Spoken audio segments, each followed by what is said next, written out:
우정바이오를 준비하려다가 네네. 다른 정보로 대체를 했습니다. 예. 뭐 관련 기업은 맞고요. 네. 이제 중국 쪽에서 이런 질병이 돌고 있는 와중에 제가 들고 온 종목은 바로 보령제약입니다. 예. 네, 보령제약을 주식을 들고 오기 전에 일단은 시장의 단기 고점에 대한 위험이 있는 부분에서 우정바이오 같은 종목을 들고 올까 혹은 실적이 괜찮고 그다음 테마를 가진 종목을 들고 올까 고민이 네. 많았습니다. 근데 일단 보령제약은 실적이 좋고 재무가 탄탄하다는 부분이 뒷받침이 되는 부분으로 시작을 하겠습니다. 일단 이슈가 있죠. 방금 보여진 사진처럼 중국에서 흑사병이 돌기 시작했습니다. 그래서 감염 환자는 내몽고에서 발생을 하였고요. 보통 하루에서 일주일 정도 잠복기를 거친 다음에 고열, 두통, 그리고 구토까지 증상이 이어진다고 합니다. 그래서 이는 사람 대 사람으로 전염이 가능한 부분이고요.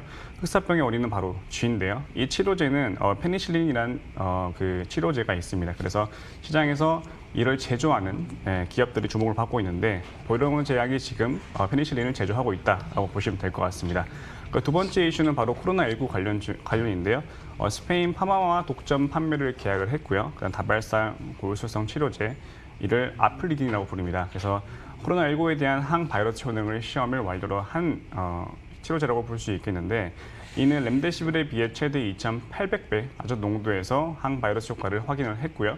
그리고 폐세포에서 렘데시빌 대비 80배 항바이러스 활성을 시킨 부분에서 또 새로운 하나의 관련주가 될 수 있다는 부분입니다. 그래서 이 두 번째 이슈를 마치고 아까 제가 처음 언급드렸던 실적이 탄탄하다는 부분에 대해서 간략히 설명을 드리면, 보령제약은 미국 CVC 펀드에서 240억 투자를 결정을 완료를 하였고요. 펀드에 참여하여 글로벌 진출 및 그다음 기업 성장 모멘텀을 마련했다고 보시면 될 것 같습니다.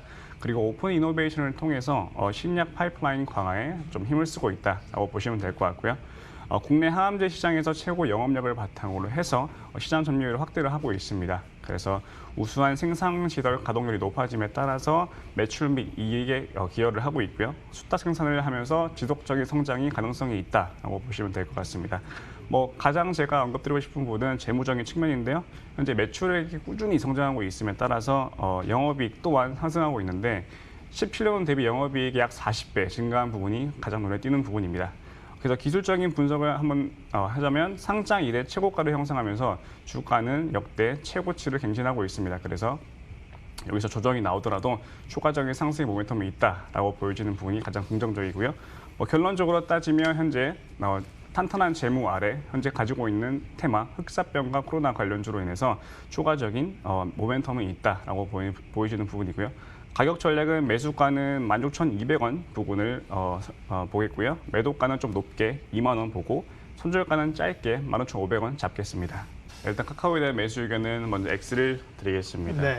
카카오가 지금 사상 최고치를 달리고 있는 와중에 우리는 생각해야 될 게 그냥 카카오만 아니라 증시의 부분도 염려를 해야 되는 부분이 있습니다.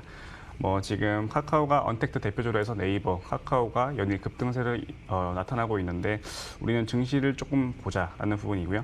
일단은 먼저 카카오에 대해 설명을 드리면 현재 언택트의 대표주라고 할 수 있겠는 부분이고요. 미국 등 코로나19 재확산 속도가 빨라짐에 따라서 시장에서는 언택트 관련주로 더 수급이 들어오고 있다라고 보시면 될 것 같습니다. 그래서 언택트 비대면 시대가 주도를 하고 있다라고 보시면 될 것 같고요.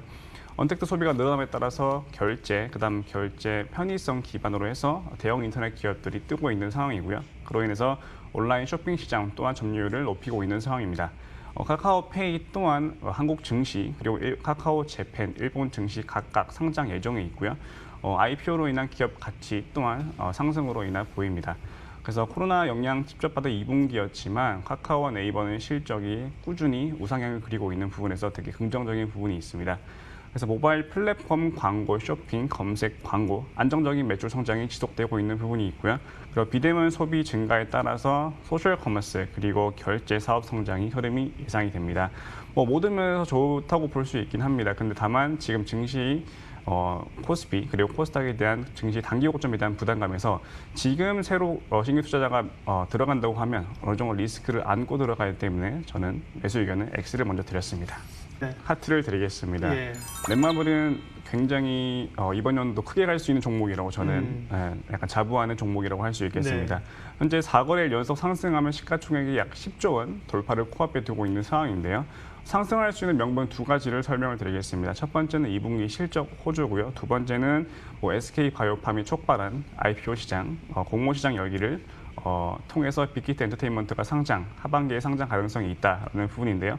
일단 2분기 실적 호조에 대해서 간략히 설명을 드리면 2분기 실적 개선에 대한 기대감이 있습니다. 넷마블 예상 매출액이 약 6천억 원이고요.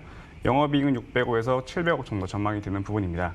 특히 영업이익은 80% 상승하면서 어닝 서프라이즈를 달성을 전망을 하고 있는 상황이고요.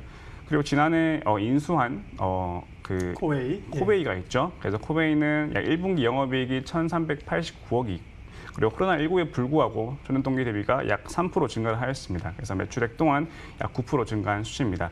그래서 예상보다 빠르게 개선되고 있음에 따라서 기대감 또한 반영이 될 수 있는 부분이고요. 가장 중요한 부분은 SK바이오팜 관련된 부분입니다. 그래서 IPO 공모 시장 열기가 뜨겁게 만들었다라는 부분이에요. 그래서 SK바이오팜 매수 열풍이 좀 식으면서 그에 대한 매수세가 충분히 넷마블로 들어올 수 있다라는 부분이에요. 넷마블이 들어올 수 있는 이유는 단 하나입니다. 그 빅히트 핵심 주주 약 25% 정도를 가지고 있는 부분입니다.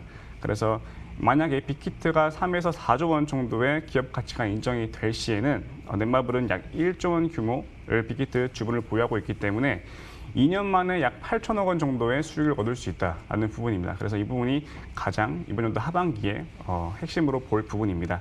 그래서 결론적으로 보면 앞서 제가 설명한 명분 두 가지와 그다음에 한학영 일부에 대한 기대감 또한 있으므로 넷마블 투자 포트폴리오 성과가 더해지면 주가 상승은 당연시 된다고 저는 보고 있습니다. 그래서 결론적으로는 하트를 드렸습니다. 네, CS윈드의 의견은 하트를 드리겠습니다.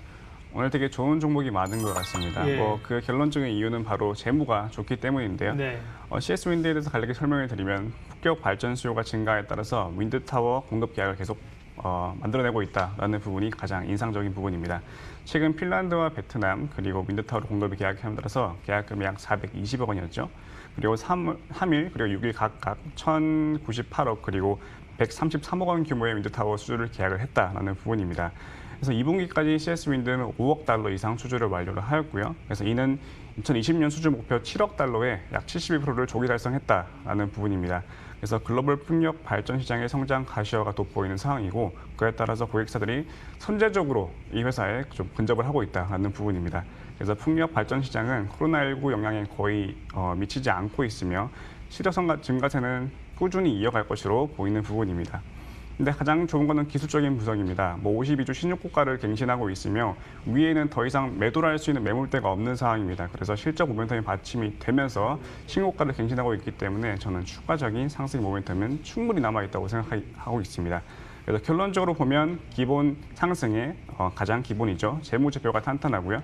그다음에 현재 시장에서 가지고 있는 테마성, 그다음에 뉴딜 관련한 그런 테마가 엮여있기 때문에 충분히 상승할 수 있는 모멘텀이 있다고 판단이 됩니다. 그래서 의견은 하트입니다. 네, 코어 프로그램의 의견은 X를 먼저 드리겠습니다. 네. 이 기업 또한 되게 좋은 기업이라고 생각을 하는데 저는 증시를 먼저 봐야 되기 때문에 기술적인 의견에서 X를 먼저 드렸습니다. 일단 이 종목에 대해서 설명을 앞서 드리면 지금 시장에서는 2차 전지의 대장주라고 볼 수 있겠는데요. 5월 말부터 전기차 수요 회복에 대해서 배터리 그리고 소재 수요 가파른 회복세가 보일 것으로 보이는 부분입니다. 그래서 2분기 실적은 어닝 서프라이즈가 나올 것으로 보이는 부분이고요. 올해 2분기 매출액 영업이익 예상치가 나왔습니다. 이는 전년 동기 대비 36%, 그다음에 약 11% 증가한 수치입니다. 예상치 컨센서스는 11%, 34%였는데 컨센서스를 지금 상회하는 예상치가 나왔다는 부분에서 되게 좋게 보고 있는 상황이고요. 그리고 3월에서 5월 코로나 영향으로 공장이 가동 중지가 되었지만 그럼에도 불구하고 배터리 소재는 계속 재고가 축적이 되었다고 합니다. 그래서 2분기, 3분기 실적이 기대가 되는 부분이고요. 기술적으로 보신다고 하면 상장이 계속해서 상승하면서 사상 최고가를 매일매일 갱신하고 있다고 보시면 될 것 같고요. 미국 나스닥 상승에 따라서 기술주 또한 지금 관심을 받고 있는 부분이 있습니다. 하지만 제가 언급드렸던 부분, 현재 코스닥 위치가 개인들이 쉽게 들어갈 수 있는 위치는 아니기 때문에 중장기적으로는 모멘텀이 있지만 단기적으로는 매수 의견은 X를 드리겠습니다.